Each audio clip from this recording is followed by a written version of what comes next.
Bon, donc là, je vais résumer en élargissant un peu, en prenant pas simplement le monde des Néerlandais et leur réseau, mais en voyant donc aussi ce qui se passe autour d'eux.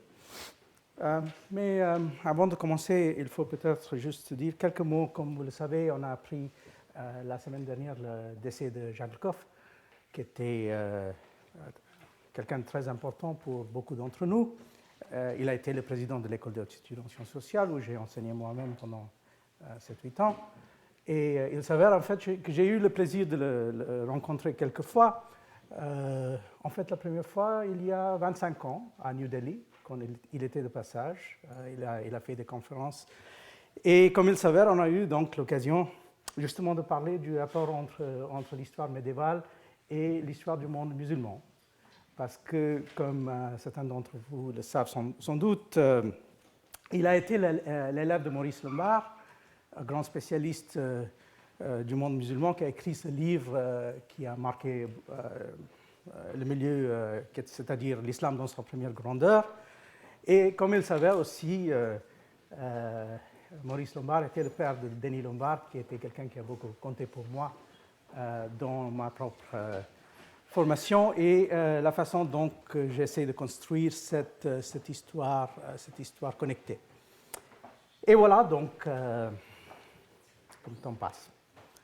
Alors, donc, je vais reprendre un peu la question que j'ai laissée peut-être un peu trop rapidement à la fin de la semaine dernière, c'est-à-dire cette question de comment, à partir de ces efforts à la fois d'écrire le monde par l'écrit, d'écrire le monde en passant par les images, les Néerlandais ont donc su avoir cette espèce de, comme j'ai utilisé la métaphore d'un radar, qui a scanné le monde presque entièrement. On a vu ça pour l'Amérique du Sud, on a vu ça un peu pour l'Amérique du Nord, dans le cas de leur colonie de Manhattan.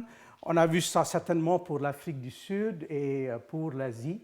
Et il s'avère aussi donc qu'au début du XVIIIe siècle, quelqu'un comme François Valentin a été capable de faire un ouvrage qui voulait donc prendre une grande partie de tout cela en compte, et c'est un ouvrage donc, qui s'appelle Oud en Nieuw Oostindien.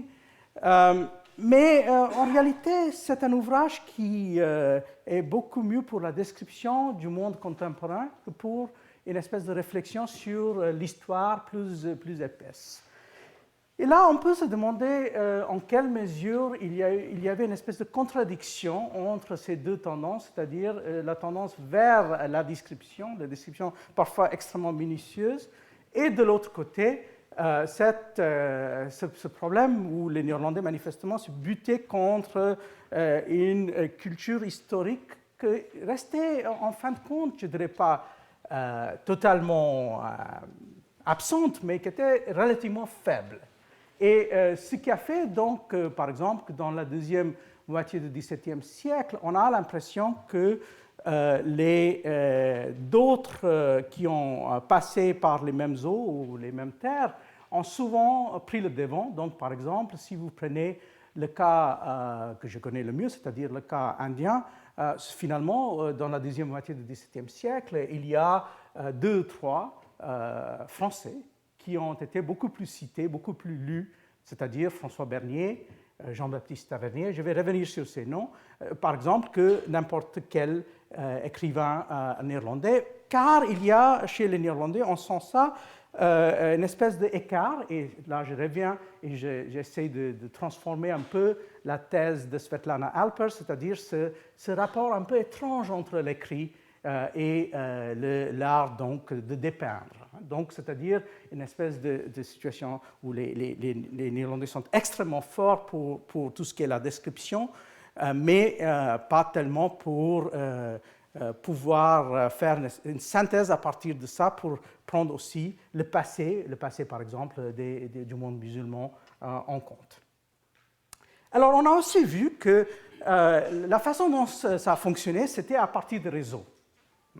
Et il faut dire que même si très très souvent, surtout les historiens de l'économie, au XXe siècle avait tendance de voir le fonctionnement du néerlandais comme une espèce de fonctionnement bureaucratique où il n'y avait presque pas de visage qu'on voulait mettre au fonctionnement. Alors, en réalité, on sait, et c'est à partir d'un certain nombre de travaux de sociologues, comme Julia Adams, par exemple, qui a essayé de déconstruire un peu les réseaux des grandes familles néerlandaises au XVIIe siècle, mais il y a aussi, par exemple, même avant elle, des gens qui ont travaillé les archives des familles, donc par exemple les Tripp ou les Trippen, qui ont été extrêmement importants, à la fois dans le commerce baltique que dans le commerce atlantique. Et ce personnage, donc extrêmement important, qui est Nicolas Witsen, qui est donc le sujet de ce livre, un peu géographique, il faut le dire, mais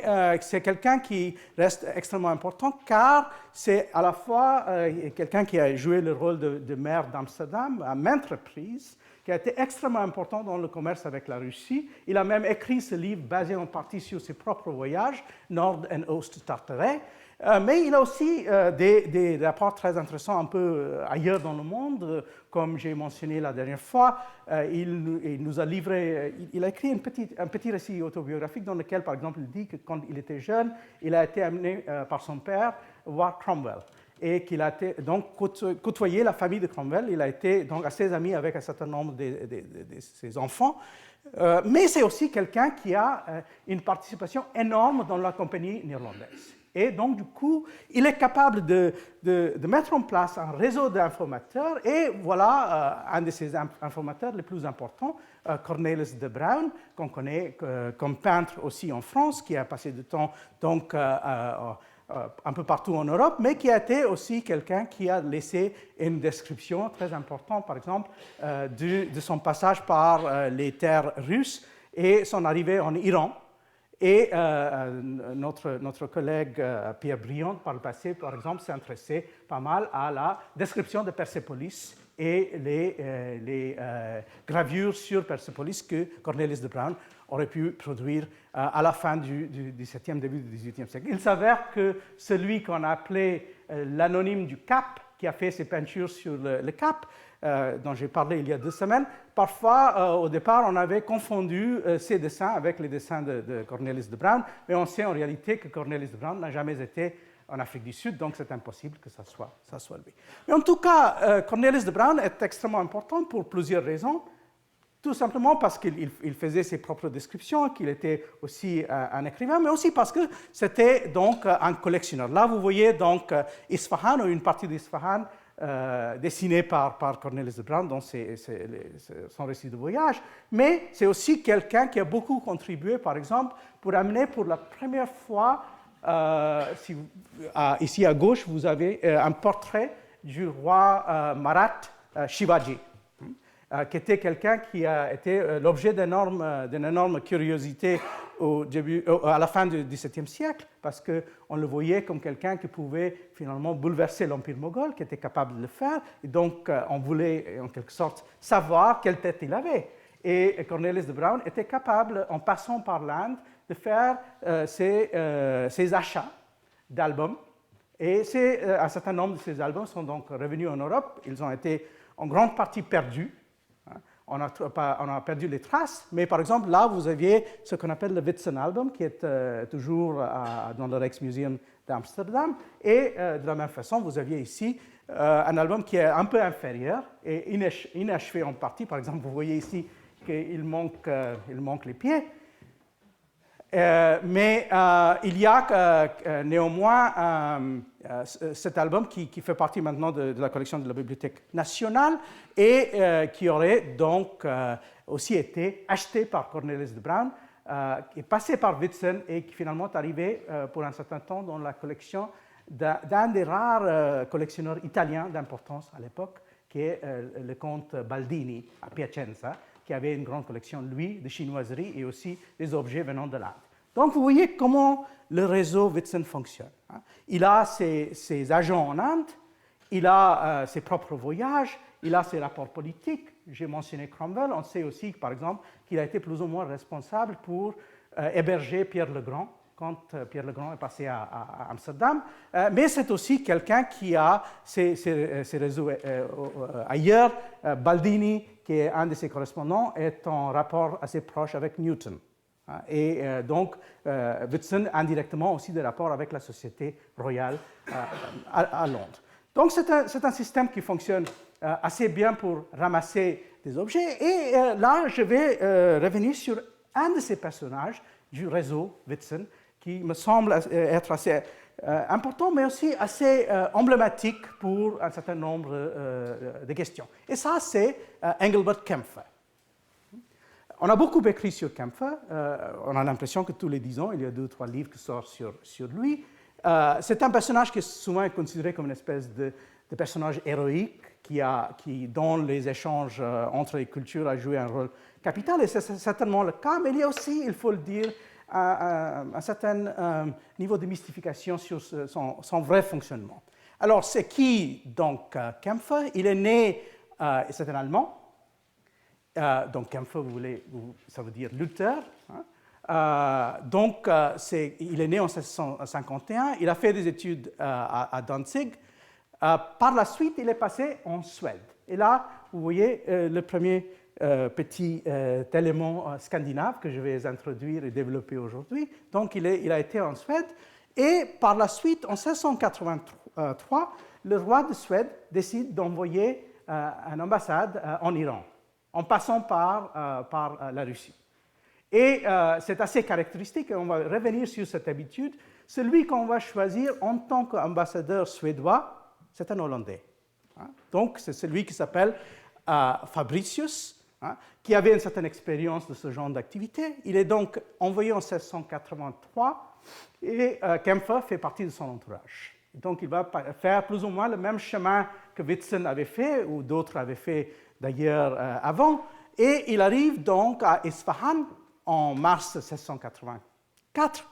Il reste là à peu près 1 an et demi. Et au bout de ce temps, il va se rendre compte que les Scandinaves n'ont pas un vrai projet qui peut donner un emploi stable. Et donc, il décide de passer du côté des Néerlandais. Donc, il va prendre un emploi avec la compagnie néerlandaise, avec la VOC.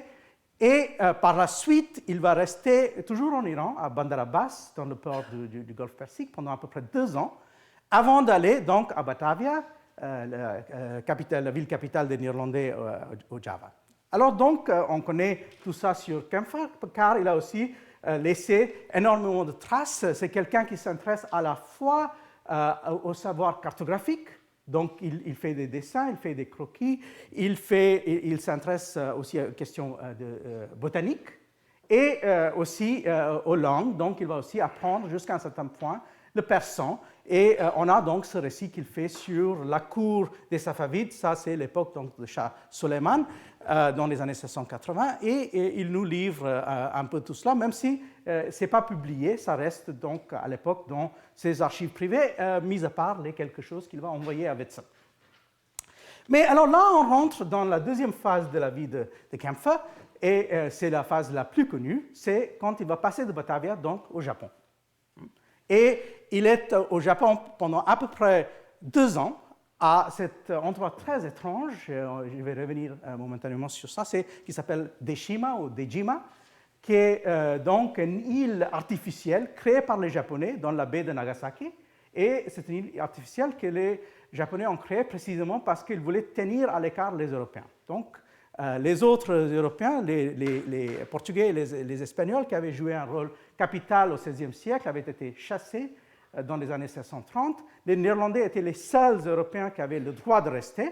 Bien sûr, il y avait d'autres étrangers asiatiques, mais parmi les Européens, c'était que la compagnie néerlandaise qui avait le droit de rester, mais c'était strictement contrôlé dans ce cadre qui était donné par l'île de Dejima. Alors, il reste là 2 ans, et par la suite, il va rentrer aux Pays-Bas, à Leyde, où il va faire une thèse de médecine. Par la suite, il va rentrer en Allemagne, chez lui. Il se marie, c'est un petit détail, mais il s'avère qu'il se marie avec quelqu'un qui a 14 ou 15 ans. Il a un mariage qui n'a pas un énorme succès. Mais en tout cas, il va passer les dernières années de sa vie à essayer de publier ce qu'il a écrit. Et il va réussir à publier qu'une chose importante, c'est le texte qui s'appelle Amenitates. Mais en fait, quand il est mort en novembre 1716, il n'avait pas publié l'ouvrage le plus important qu'on connaît, c'est l'histoire du Japon, qu'il avait écrit, mais il n'y avait pas de preneur car c'était écrit. Kaempfer avait une habitude très fâcheuse, c'est-à-dire qu'il écrivait dans un mélange d'allemand, de français et de latin, et parfois dans la même phrase. Donc, manifestement, ce n'était pas si évident de ça de trouver un éditeur, mais finalement, en fait, tous ces papiers, une très très grande partie de ces papiers en tout cas, ont été achetés par un grand collectionneur britannique, Sir Hans Sloane. Et donc, Sir Hans Sloane va entreprendre la publication de ce texte qui est l'histoire du Japon. Alors là, vous voyez l'île de Jima. Il a cet aspect donc d'île artificielle symétrique et le passage totalement contrôlé. Les Néerlandais, en principe, n'avaient pas le droit d'avoir communication avec les Japonais en général. C'était que des interprètes ou des gens qui étaient totalement sous contrôle japonais, sauf dans les quelques moments, par exemple, quand ils avaient besoin de se rendre à la cour du shogun. Alors, donc, Kaempfer nous décrit tout cela, et Kaempfer a néanmoins réussi à avoir pas mal d'informations sur le Japon, à la fois sur les aspects politiques, sur les aspects botaniques, sur beaucoup d'autres choses. Je vais brièvement revenir à certains de ces détails. Par exemple, il est parmi les premiers qui a fait un dessin de ginkgo, qu'il a donc... ça, c'est dans le texte là, qu'on le voit. Donc, il a aussi pu superviser la production des gravures. Et il est bien sûr aussi en communication avec un certain nombre d'autres Néerlandais qui s'intéressent à des questions de botanique, notamment ce monsieur-là, qui est peut-être le plus célèbre de tous pour le XVIIe siècle, Hendrik Adriaan van Reede, qui a produit donc cette espèce d'ouvrage collectif qui s'appelle Hortus Malabaricus Indicus, sur les plantes de l'Inde, surtout vues de l'Inde du Sud. Donc là encore, vous avez le réseau Kaempfer qui est lié avec Witsen, et Kaempfer qui a tout un réseau dans le cadre de l'Asie. Par exemple, une des personnes avec lesquelles il avait un rapport très très proche, c'est quelqu'un qui s'appelle Herbert de Jager. Ce Herbert de Jager était un élève de Leyde, qui était un linguiste très doué, qui est resté à Batavia, et c'est donc de Jager, par exemple, qui pose énormément de questions, ça se voit dans la correspondance, sur la langue japonaise, par exemple. Et si Kaempfer peut ramener des objets, des textes pour permettre l'apprentissage du japonais. Alors donc, vous voyez que finalement, le texte de Kaempfer va sortir que dans les années 1730, et c'est en fait un processus de traduction très compliqué. Ça passe par Scheutze, qui est un Suisse-allemand. C'est payé par Sloane, ça va être traduit en anglais. Là, vous aviez la version française, mais qui est basée sur la traduction anglaise. Ce n'est pas une traduction directe de l'allemand. Et dans lequel, donc, il y a pas mal à la fois, encore, savoir cartographique. Là, c'est donc le Japon dans la version de Kaempfer, qui sera une des versions du Japon les plus connues du XVIIIe siècle et jusqu'au XIXe siècle. Mais Kaempfer, c'est aussi quelqu'un qui s'amuse pas mal, parce que, par exemple, il se dessine lui-même sur le chemin de la cour du shogun. Donc, ce sont ses propres dessins. On voit qu'il n'est pas extrêmement doué, mais néanmoins, c'est quelqu'un qui a aussi donc, ramassé une collection très importante d'objets, d'images. Là, c'est une image d'ailleurs d'un de mes temples préférés, qui est le Sanjusan Gendo de Kyoto. Et là, vous aviez donc une peinture japonaise et la version de Kaempfer qui va sortir dans son livre. Donc, vous voyez comment ça marche. Alors, le problème, c'est essentiellement un problème de savoir comment il est arrivé à faire tout cela.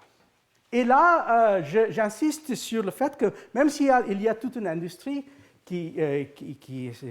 même aujourd'hui, continue à faire un peu la mythologie de Kaempfer, la réalité, c'est un peu plus compliqué. Et je me base ici en grande partie sur les travaux du japonologue britannique Peter Kornicki, qui a essayé de savoir comment il fonctionnait en réalité au quotidien. Et Kornicki nous a démontré tout d'abord que Kaempfer avait presque pas de connaissances de japonais. Donc, ça veut dire qu'il avait une autre façon de fonctionner. Et on se rend compte qu'en fait, il avait 2, 3 et surtout 2 jeunes Japonais qui étaient plus ou moins ses informateurs. Mais je dis informateurs entre beaucoup de guillemets, parce qu'ils sont en effet presque des co-auteurs. Sauf que leur nom ne va jamais apparaître dans les textes, ni dans les préfaces. Et avec beaucoup de difficultés, finalement, par exemple, on a pu identifier un de ces personnages, et c'est quelqu'un qui s'appelle Imamura Genemon, et c'est quelqu'un donc qui n'appartenait pas à une famille officielle de traducteurs, mais une famille qui avait, en partie des marchands, qui avait l'habitude de côtoyer les Européens. Il avait la permission de rentrer dans l'île de Deshima, et donc c'est lui qui donne à la fois des informations, qui fait des traductions, qui va lui amener des plantes, qui va aussi, donc, par exemple, constituer ses collections de peintures, etc. Aujourd'hui, ça, c'est dans l'Additional Manuscripts de la bibliothèque de la British Library. Mais là, vous voyez donc qu'en réalité, on a ce réseau européen.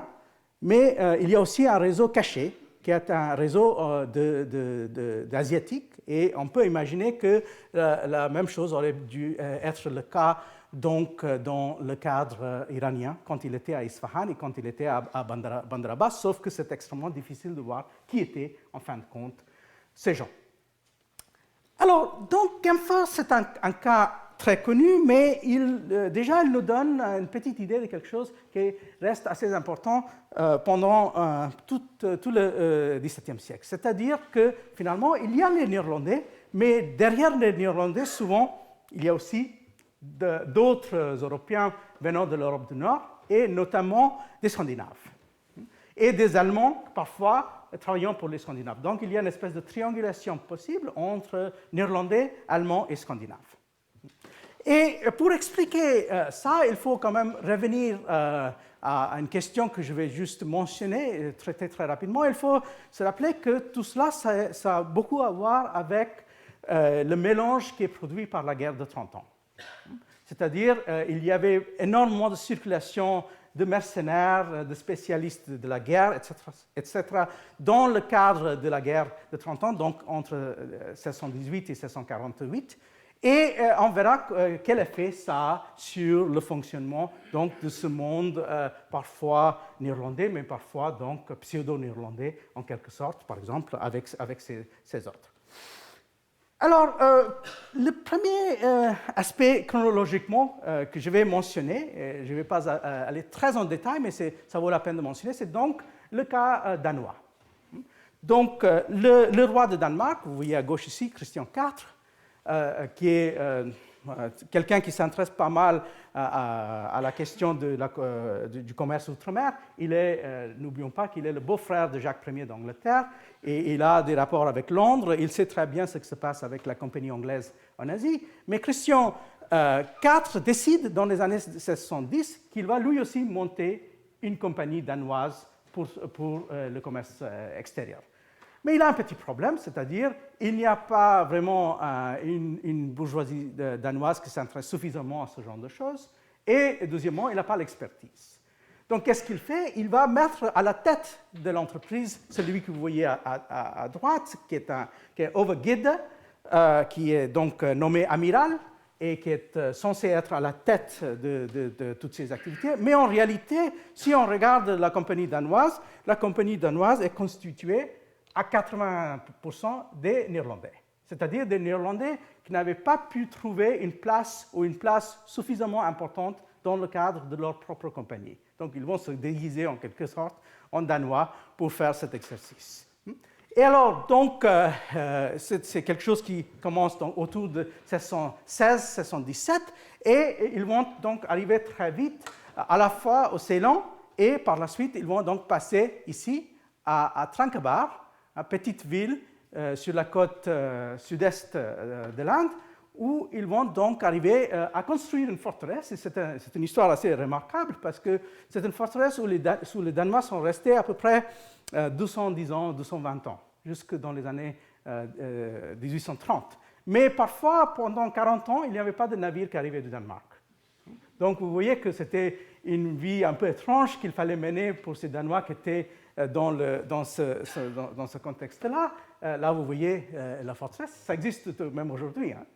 On peut passer par là. C'est peut-être la seule forteresse d'artillerie du XVIIe siècle qui est restée plus ou moins intacte dans le sous-continent indien. Et ça, c'est donc Tranquebar.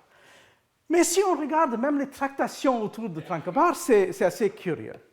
Parce qu'il s'avère, et on a ici la chance, qu'il s'avère qu'il y a donc pas mal de données autour de ce premier moment. Il y a ce texte-là qui est parmi les récits de voyage du XVIIe siècle. Il faut dire que c'est parmi les plus amusants qu'on peut trouver. Bon, malheureusement, c'est en islandais, mais il y a au moins une traduction anglaise qui est la vie de Jon Olofsson, qui a été donc parmi ces premiers qui sont partis en Asie avec les Danois. Donc là, vous voyez encore qu'il y a cette espèce de mélange islandais et bien sûr norvégien, car Norvège et Danemark, ça faisait partie du même royaume à l'époque. Donc, ils se mélangent dans ce cadre. Et donc, Olofsson, par exemple, qui était en Inde du Sud, qui nous a laissé un récit très intéressant des cours de l'Inde du Sud à l'époque. Mais on a aussi autre chose. Par exemple, on a retrouvé dans les archives de Copenhague quelque chose qui est très intéressant. C'est une espèce de lettre écrite en feuille d'or. Et c'est une lettre de permission donnée par le roi de cette région de l'Inde du Sud, et en tamoul. Donc ça, c'est la translittération de texte. Et donc ce texte est très curieux parce que si on regarde le texte, en fait, là vous voyez, en fait, on dit Danemark ici, mais on dit ici hollandaise. Donc le roi était lui-même conscient du fait qu'il avait à voir avec des gens de Danemark, mais qui étaient un peu étranges, parce que parmi eux, il y avait celui qu'on appelle donc hollandaise général. Donc le mot général apparaît en tamoul. Déjà, c'est 1620. Et en fait, celui avec qui on a à voir, c'est quelqu'un qui est mentionné maintes fois, une fois, deux fois, etc., qui s'appelle donc Rulan Kalape. Rulan Kalape, dans le texte tamoul, et c'est quelqu'un sur lequel je vais revenir dans un instant. Donc, ce texte-là dit en effet que le roi donne aux Danois le droit de construire une forteresse, mais aussi qu'il va agir contre les Portugais qui sont appelés ici des paranquets, les Francs, comme on a un souvenir donc des croisades, quelque part dans l'océan Indien. Donc les Francs qui ont été très méchants déjà avec les Danois, et donc il parle d'une amende que les Portugais sont censés payer de 12 000 pons, 12 000 pièces d'or dans ce contexte-là. Alors donc, c'est qui, en effet, ce personnage qui reçoit le texte en or du roi de Tanjore, de l'Inde du Sud? C'est celui-là, Rulan Kalape. Alors, on l'appelle probablement Kalape plutôt que Krape, parce que Karape, ça veut dire cafard en tamoul. Donc, il se peut qu'on avait envie d'éviter un peu ce jeu de mots. Alors, donc, ce monsieur Krape, c'est qui? En effet, c'est un Néerlandais. Il y a qui derrière lui? Il y a un certain Marcellus Boscawer, autre Néerlandais. Et quand Krape va passer, va rentrer, celui qui va prendre sa succession, c'est Barent Pessart, autre Néerlandais. Donc, on se retrouve dans une espèce de cadre assez mélangé. Et le roi de l'Inde du Sud, donc, qui a Raghunatha Nayak, qu'on voit ici, qui a signé ce texte-là, en fait, il a aussi signé un autre document. Et souvent, on avait pensé que c'était le même document dans une autre version. Et vous voyez que là, il signe en bas en Telugu, Raghunatha. Mais si on regarde ce document de près, on se rend compte que c'est censé être une traduction, mais ce n'est pas du tout une traduction. Car le nom de Krape n'est pas présent. C'est un texte qui a été préfabriqué par les Danois et juste amené pour être signé sur place. Mais ce qui est encore plus curieux, c'est si vous regardez de près, c'est un texte écrit en espagnol. Donc, vous voyez, Danois, derrière, en fait, qui sont en réalité des Néerlandais, qui arrivent en Inde du Sud et qui, comme ils n'ont pas de gens suffisamment compétents pour écrire le portugais, ce qui aurait été logique, ils ont préféré donc l'espagnol qu'ils connaissaient mieux. Donc, par exemple, vous voyez ici Los Moradores de Nagapattinam sempre deben, etc., etc. Alors, donc, cette entreprise danoise, donc, c'est déjà quelque chose qui est assez clairement mélangé. Ce sont des Danois qui ne sont pas des Danois, en quelque sorte. Mais même ça n'a pas pu vraiment marcher parce que, comme on le sait, la compagnie est fondée dans les années 1770. On commence la guerre de 30 ans et au début des années 1720, Christian IV se lance dans des expéditions très ambitieuses. Et dans la première moitié des années 1720, il va perdre beaucoup de terrain, il va se retrouver dans une situation extrêmement difficile. Et donc, du coup, il n'a pas les moyens, dans la deuxième moitié des années 1720 déjà, d'avancer. Donc, qui va prendre le relève? En fait, on le sait, c'est les Suédois. C'est donc surtout à la fin des années 1720, sous Gustave Adolphe, c'est les Suédois qui vont commencer donc à bâtir cet empire autour de la mer Baltique et donc qui va donner ce qu'on connaît, qui est une des grandes données du XVIIe siècle, c'est le pouvoir suédois dans l'ensemble du cadre européen. Alors, mais les Suédois ne vont pas se contenter avec cette présence en Europe. Tout de suite, donc dans les années 1730, ils se lancent eux aussi à l'outre-mer. Mais comme ils avaient peut-être une certaine connaissance de ce qui s'est passé avec les Danois et que ce n'était pas si facile que ça, ce qui est intéressant, c'est qu'ils se lancent dans l'autre sens. Donc, les Suédois vont chercher des territoires en Amérique. Et là, c'est une petite aventure qu'on connaît qui a duré à peu près une vingtaine d'années. Entre le milieu des années 1730 et le milieu des années 1750, c'est donc cette histoire de Nouvelle-Suède, où les Suédois arrivent, ils s'installent ici, c'est donc l'embouchure de la rivière Delaware, et en fait, plus ou moins, Wilmington a été fondé par les Suédois, on le sait, ils ont monté la rivière jusqu'à Philadelphie, et donc ils sont restés là plus ou moins une vingtaine d'années. Mais alors là, si on commence à gratter pour regarder qui sont ces Suédois, ils sont des Néerlandais en effet. Donc le chef de l'entreprise suédoise à l'époque, c'est quelqu'un qui avait, lui, en fait il s'appelle Peter Minuit, c'est celui qui avait acheté l'île de Manhattan pour les Néerlandais des indigènes.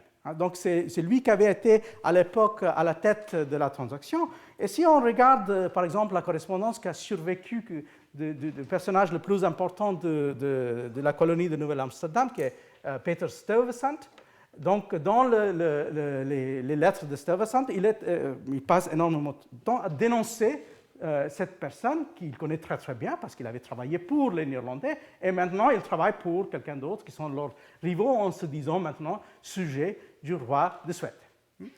Alors, cette histoire, cette aventure va durer donc à peu près, comme j'ai dit, 20 ans. Finalement, dans les années 1750, les Suédois sont chassés par les Néerlandais qui, de leur tour, seront chassés un peu plus tard par les Anglais, car dans les années 1760, c'est plus ou moins la fin de la colonie néerlandaise de Nouvelle-Amsterdam aussi, et la fondation donc effective de New York. Mais c'est curieux de voir jusqu'à quel point les Néerlandais sont préoccupés par ces pseudo-suédois. Et dans nos correspondances, la place que cette histoire a à l'époque. Alors, mais les Suédois, finalement, ne s'intéressent pas seulement à cet aspect-là d'un empire atlantique éventuellement donc, construit. Ils s'intéressent aussi beaucoup à la question donc, qui va au-delà de l'Amérique, vers la Russie, et ça c'est pour des raisons évidentes, et finalement donc aussi vers l'Asie. Donc, bien sûr, l'aspect américain, ce n'est pas quelque chose qu'il faut oublier, mais néanmoins, l'aspect asiatique reste assez crucial en fin de compte. Alors, Mais tout cela, ça commence en fait avec les rapports qu'ont les Suédois avec les Ottomans. Et c'est pour des raisons, encore une fois, assez connues. Ça, c'est l'histoire diplomatique plutôt traditionnelle. On sait que déjà à la fin du XVIe siècle, les Suédois avaient entretenu des rapports avec les Ottomans pour une question qui va revenir sans cesse, qui est la question polonaise. Donc, le problème de savoir qui va prendre la succession en Pologne, les Suédois ont leur propre candidat. Ils trouvent que les Ottomans sont donc bien utiles en tant que, pour appuyer le projet suédois du Sud. Et donc, par exemple, on a une lettre qui est envoyée par le roi suédois Jean III au sultan Mourad. Mais ça ne va rien donner, effectivement. Mais tout le long du XVIIe siècle, en fait, les Suédois sont toujours de retour sur ce projet-là. Donc, il y a une ambassade non officielle qui est de Bengt Oxenstierna, envoyée en 1616. Ce personnage a exercé une certaine fascination. Il faut entre autres mentionner que Sven Hedden a écrit une biographie de Bengt Oxenstierna au début du XXe siècle. Dans les années 1630, on va envoyer encore un Suédois entre beaucoup de guillemets qui s'appelle Paul Strasbourg, qui est en effet un Allemand. Par la suite, et je vais revenir sur ces autres expéditions, ces autres tentatives-là, dans les années 1650, il y a l'envoi de Claes Roland et de Gotthard Welling, mais surtout l'ambassade de Roland qui a une certaine importance. Et tout cela, ça va durer donc tout au long du XVIIe siècle pour arriver finalement à cette histoire qui est très importante, mais qui va au-delà de notre cadre aujourd'hui, qui est le moment au début du XVIIIe siècle quand le roi de Suède, Charles XII, sera donc dans l'Empire ottoman en tant que réfugié, en tant qu'exilé. Il va passer donc 5 ans et à partir de ce moment-là, les rapports entre Suédois et Ottomans pendant tout le XVIIIe siècle seront extrêmement forts. Mais revenons donc à notre XVIIe siècle. Alors, le cas qui m'intéresse le plus, parce que ça donne quelques résultats assez curieux, c'est cette ambassade de Roland dans les années 1650. C'est quelque chose qui s'est passé par la voie terrestre et c'est un cas assez curieux parce que comme il passait par des territoires ennemis, en fait, Roland et toute son ambassade ont été souvent déguisés. En fait, ils se déguisaient de 3 ou 4 façons différentes pour passer par ces territoires. Et ils sont arrivés donc à Istanbul en 1657. Alors, ce qui est le plus important pour nous, c'est que ça a laissé des traces au niveau à la fois des collections et des peintures. Donc ça, c'est une série de peintures, 12 peintures, qui sont les célèbres peintures de l'ambassade de Roland, qu'on trouve aujourd'hui en Suède. Et il y a un certain mystère autour de ça, par exemple pour l'identité de l'artiste, si ils ont été produits en Suède, dans l'Empire ottoman, etc. Mais en tout cas, ce que ça représente, c'est la procession du sultan qui va à la chasse. Donc, vous avez des personnages et vous avez des explications en bas. Et vous voyez qu'il y a l'architecture un peu stéréotypée d'Istanbul derrière. Donc, tout cela, c'est pour donner aux Suédois une idée de ce que serait le pouvoir de l'Empire ottoman et cette espèce de mise en cérémonie de tout ce qui était donc la cour du sultan. Alors, dans le cas de Roland, on a beaucoup de chance car il nous a aussi laissé un journal d'ambassade et il y a aussi pas mal de correspondances autour de l'ambassade. Donc, on a un certain contexte aussi pour ces peintures-là. Mais ce qui reste assez curieux, c'est qu'encore une fois, Roland a l'air d'ignorer énormément de choses, même des événements capitaux qui se passent autour de lui. Par exemple, peu après son arrivée à Istanbul, on sait que celui qui est considéré comme peut-être le plus grand intellectuel ottoman du XVIIe siècle est mort. C'est quelqu'un qui s'appelle Kateb Çelebi. On va avoir l'occasion de revenir sur Kateb Çelebi par dans les cours à venir. C'est quelqu'un qui a une importance énorme pour tout ce qui était la cartographie ottomane, pour le savoir, par exemple, sur l'Amérique qu'avaient les Ottomans, qui n'était pas négligeable. Et c'est aussi quelqu'un qui a beaucoup écrit sur les batailles navales, c'est un chroniqueur d'envergure. Mais alors Khatib Chelebi est mort, et Roland ne nous dit rien même sur cet événement qui a beaucoup marqué la vie culturelle d'Istanbul. Mais on sait néanmoins que Roland avait aussi cet autre aspect-là, pas seulement de faire cette représentation visuelle, comme j'ai dit, en 12 parties, de la cour ottomane, mais c'est aussi quelqu'un qui a su collectionner des choses. Donc ça, c'est les albums qu'il a ramenés, et c'est la peinture ottomane, des différents types de personnages. Ça correspond un peu à une tradition qui existait déjà en Europe. Si vous allez vers le XVIe siècle, par exemple, autour du voyage de Nicolas de Nicolet, français qui a été dans l'Empire ottoman, il y a quand même aussi des dessins qui sont associés, mais là, ce sont donc des dessins qui montrent différentes sortes de types sociaux, si vous voulez. Donc là, c'est les Sipahi, et ça, vous voyez, c'est écrit arménien. Et ainsi de suite, on a, par exemple, c'est une femme grecque, et etc. Donc, c'est aussi relativement rare parce que ce n'est pas si commun que ça de trouver des représentations de femmes dans ces peintures de l'époque. Ce n'est pas inconnu, mais ce n'est pas si connu que ça.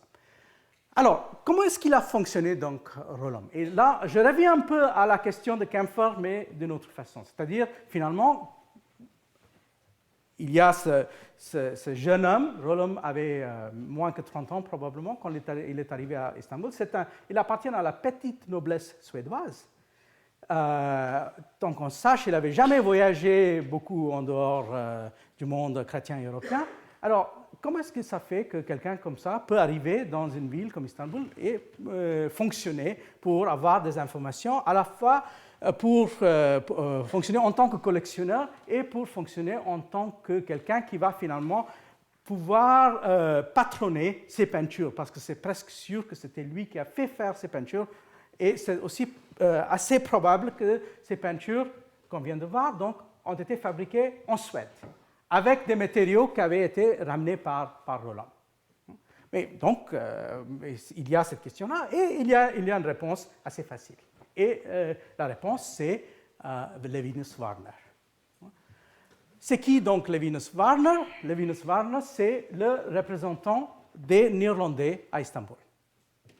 Il est resté là pendant plusieurs décennies, et lui, il avait une très très bonne connaissance à la fois du turc et de l'arabe, et il est devenu un des collectionneurs les plus importants des manuscrits arabes au XVIIe siècle. Par exemple, aujourd'hui, si vous regardez les fonds des manuscrits arabes à Leyde, la base, c'est la collection Warner. Mais alors, donc, il est représentant des Néerlandais. On sait qu'il avait des rapports assez plutôt bons avec Roland, mais Roland trouve qu'il est un personnage assez curieux parce qu'il ne comprend pas ce qu'il fait.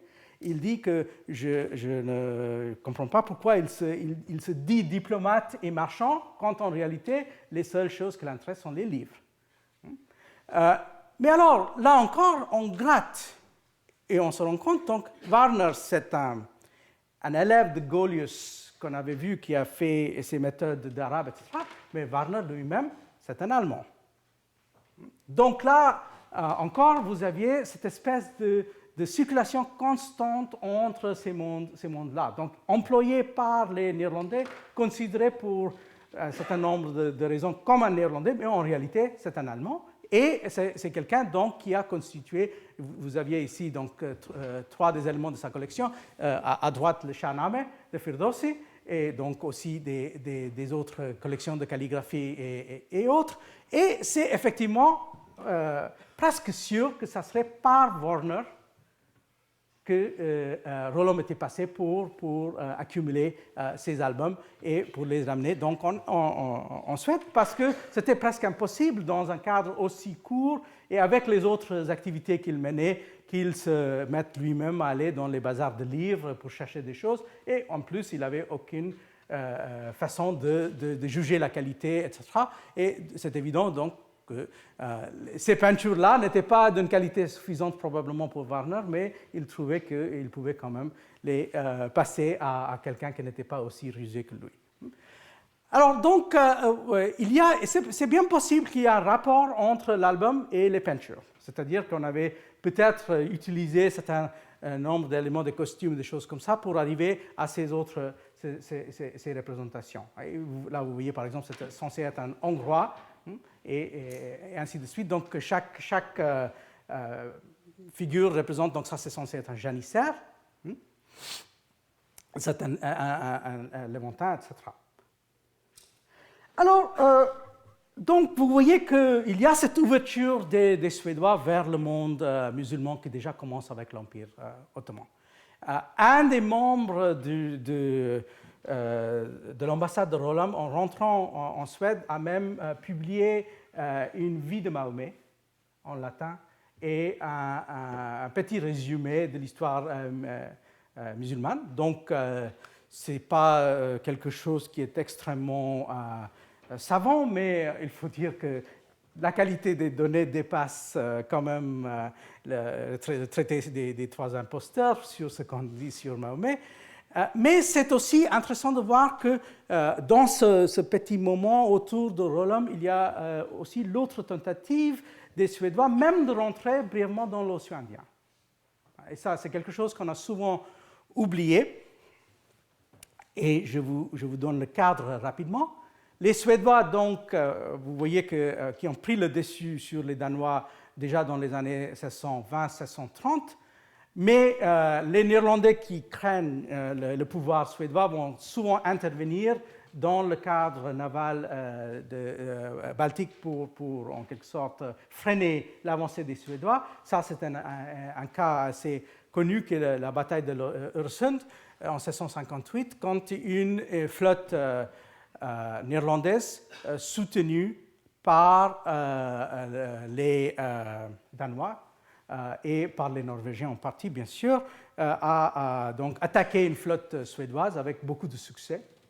Et donc, ça, c'est assez typique de ces guerres des années 1650-1660. Mais les Suédois restent néanmoins intéressés par ce monde qui va donc au-delà de cette question américaine et cette question, donc je veux dire, musulmane vue par le biais de l'Empire ottoman. Et je vais juste brièvement vous résumer une histoire, c'est l'anecdote, mais ce n'est pas totalement inintéressante, de celui que, si vous regardez les annales et les histoires navales suédoises, on trouve sous le nom de Sjöhelm. Alors, Sjöhelm, c'était le vice-amiral de la marine suédoise. Et il apparaît quelquefois dans les années 1650. Il a certainement lutté dans la bataille de l'Öresund. Il est mentionné comme quelqu'un qui peut débarquer à New York, à Nouvelle-Amsterdam et dans le Delaware.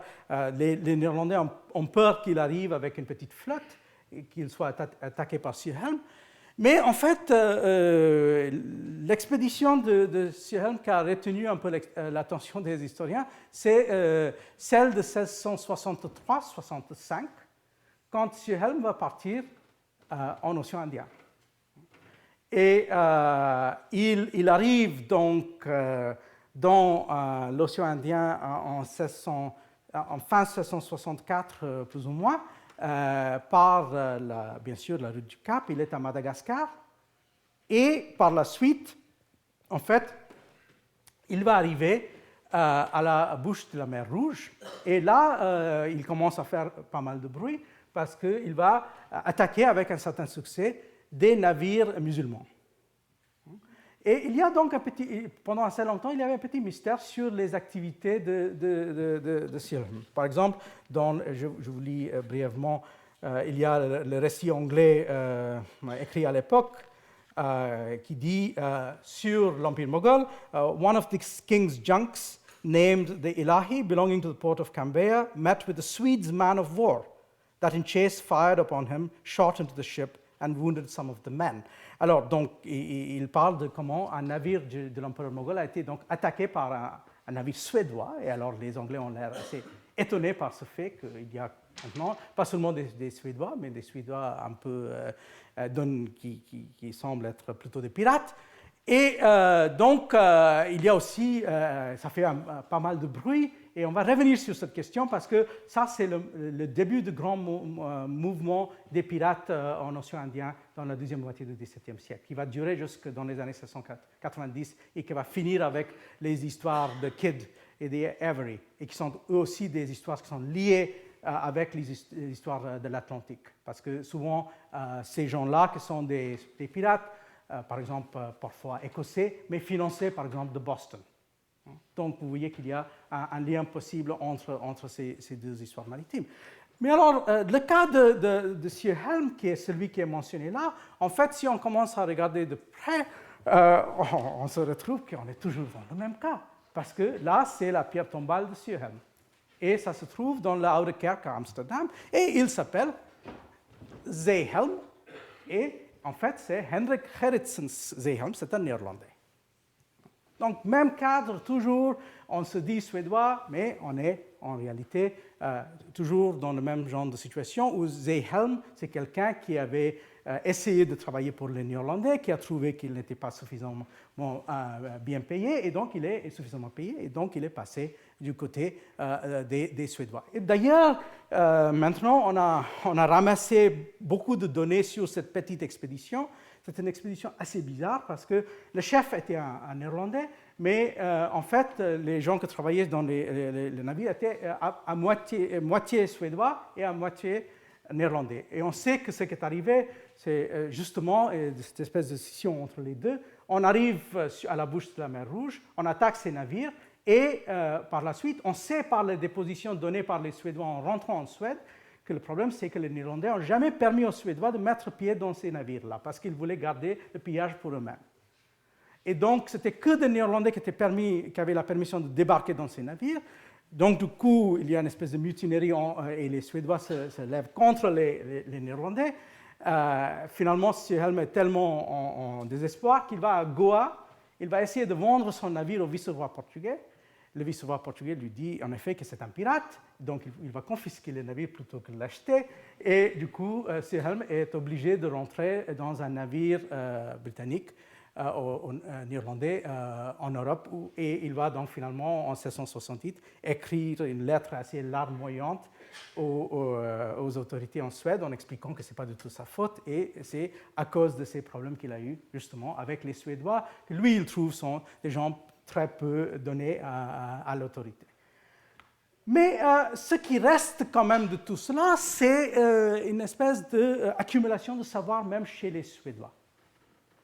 Donc, vous avez cette espèce de petit épisode, mais il faut quand même rendre compte qu'il y a des Suédois qui sont venus, qui sont restés en Asie pendant plus ou moins la deuxième moitié du XVIIe siècle. Celui qui est là en premier, Niels Madsen Kjøping, qui est resté à peu près 10 ans en Asie. Il a été tout d'abord en Iran, où il était capitaine mercenaire, travaillant pour le roi de Perse, pour Shah Abbas II. Ensuite, il passe du temps au Ceylan, et il y a une espèce de tropisme, semble-t-il, qui va attirer tous ces Suédois vers le Japon. Donc, Kjøping, lui aussi, il va passer du temps au Japon, et il publie ce texte, Kort Beskrivning, en 1667. Lui, c'est un cas. Il y a donc Olof Eriksson Willman, plus ou moins au même moment, qui lui aussi nous laisse un récit sur l'Asie, et lui aussi qui va passer du temps au Japon, mais bien sûr dans l'Asie néerlandaise. Et on a donc Anders Thoresen, Et finalement, celui qui vaudrait la peine finalement d'étudier plus en détail, qui est Hermann Niklas Grimm, qui a été donc médecin et spécialiste justement de botanique, qui a produit donc pas mal de ces textes assez intéressants. Donc là, vous voyez à gauche le texte le premier texte de Köpping, et à droite, donc, une des gravures qui ont été donc produites par Grimm. Grimm, on a soupçonné parfois que les Néerlandais ont pris des choses sans trop citer Grimm et son propre savoir, mais Grimm lui-même a fait plus tard carrière en tant que médecin en rentrant en Suède. Alors, qu'est-ce qu'on va retenir de tout cela? Il faut dire quand même que si on va vers le XVIIIe siècle, il y a des échos assez importants de tout cela. Par exemple, on sait que Köpping était pas seulement dans la bibliothèque de Linnaeus, mais en fait, Linnaeus le cite assez souvent, et Linné trouve que c'est une source assez importante pour comprendre l'Asie. Bien sûr, Linnaeus parfois est un peu crédule. Il croit même à une histoire que raconte Köpping sur comment une femme en Inde du Sud avait des rapports sexuels avec un orang-outan et a donné naissance à un enfant qui était à moitié homme et à moitié orang-outan. Mais pour le reste, il y a quand même du savoir à la fois, donc, je veux dire, géographique, du savoir botanique, du savoir cartographique et ethnographique dans ces textes-là, qu'il faut quand même retenir. Alors donc, si vous voyez, il y a plusieurs questions qu'on peut soulever à partir de ces données, pour ne pas rester dans la petite histoire de M. Zehel. Tout d'abord, il y a la question qui se pose sur la différence entre ces identités nationales. Et ça, c'est une question qui a été maintes fois posée. Ça a été posé, par exemple, par mon ami et collègue Anthony Pagden, dans un cadre où il a essayé, par exemple, d'expliquer comment l'identité européenne a émergé en quelque sorte à l'époque. Et il y a la question qui se pose de savoir en quelle mesure, en fait, les Européens se voient en tant qu'Européens quand ils sont en dehors de l'Europe. Donc, c'est-à-dire plutôt que se voir en tant que nationalité différente, s'ils ont une espèce d'idée de collectivité.